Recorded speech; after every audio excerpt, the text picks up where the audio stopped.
Naa sa 4,674 ka mga security personnel ang gipang-deploy aron magbantay sa gipahigayong simultaneous national prayer and rally for peace sa mga miyembro sa Iglesia ni Cristo sa Davao City karong adlaw Enero 13, 2025. Sumala ni Police Captain Hazel Caballero Tuwazon, 2,220 ka mga personahe ang ipangkatag gikan sa Davao City Police Office.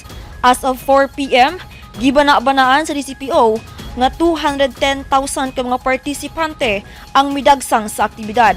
Apan, sumala sa INC, 200,000 ang mitambong. Makita sab nga hapsay og malinawon nga gawas sulod ang mga partisipante sa San Pedro Square. Adunay gimontar nga medical stations ug galing adunay makuyapan og nanginahanglan og tabang ug uban pang emergency medical services. Adunay dugang pulis sa DCPO gikan sa PRO 11. So far wala tayong mga na-receive nga mga untoward incidents ma'am no relative to this activity, and hopefully mahuman ni mga successful o walay mga reported incidents ma'am. Yes, ang gina-expect na gina nato ma'am no, kaya nabasa nato sa ilahang program ma'am, ang ilahang kanang magpag-start yun sa ilahang program proper is mag-start at around 4 p.m. in the afternoon. And sa atong monitoring na pay mga nagpadulong diri ma'am no nga mga participants for the INC National Rally for Peace. So Gilauman sa mga pulis nga mudaghan pa og maayo ang mga ihap sa mga miyembro sa INC nga motambong sa peace rally. Ning sympathize ma'am no sa gipahigayon karon nga rally sa INC. So dili kayo siya init kaayo, nang sakto-sakto lang ma'am ba?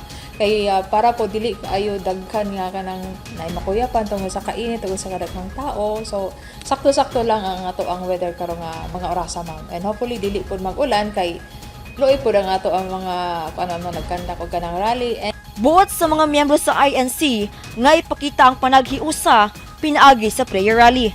Ang purpose nga nung nagrally mi diri kay para aron magkabaton o katawhay ang atong bansa or nasod nga Pilipinas. Importante ni siya kay para makita ang pagkakaisa sa sa katawhan nato diri sa Pilipinas. We all know no nga kanang grabe ang kanang mga kagubot nga nahitabo sa atong nasod. So kumbaga ang isa pod sa tumong ani is magkahiusa ang tanan ug magkasinabot ang tanan dili para sa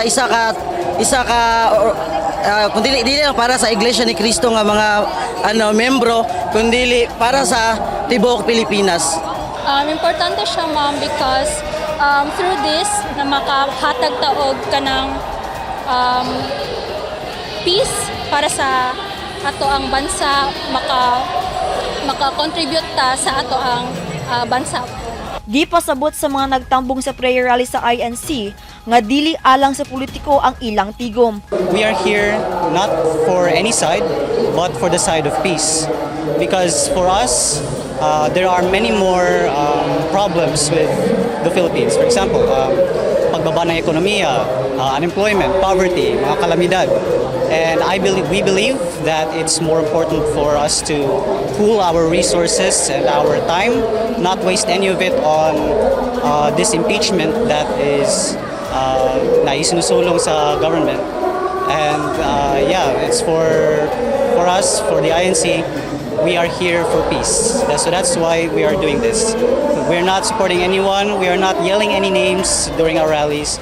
We are here to give our sentiments that we are here for peace, for the good of the country. Lauman nga mahimong hapsay og malampuso ng prayer rally hangtod mahuman ang national simultaneous nga aktibidad. Shiny Bulyaser, Newsline Philippines, stay safe.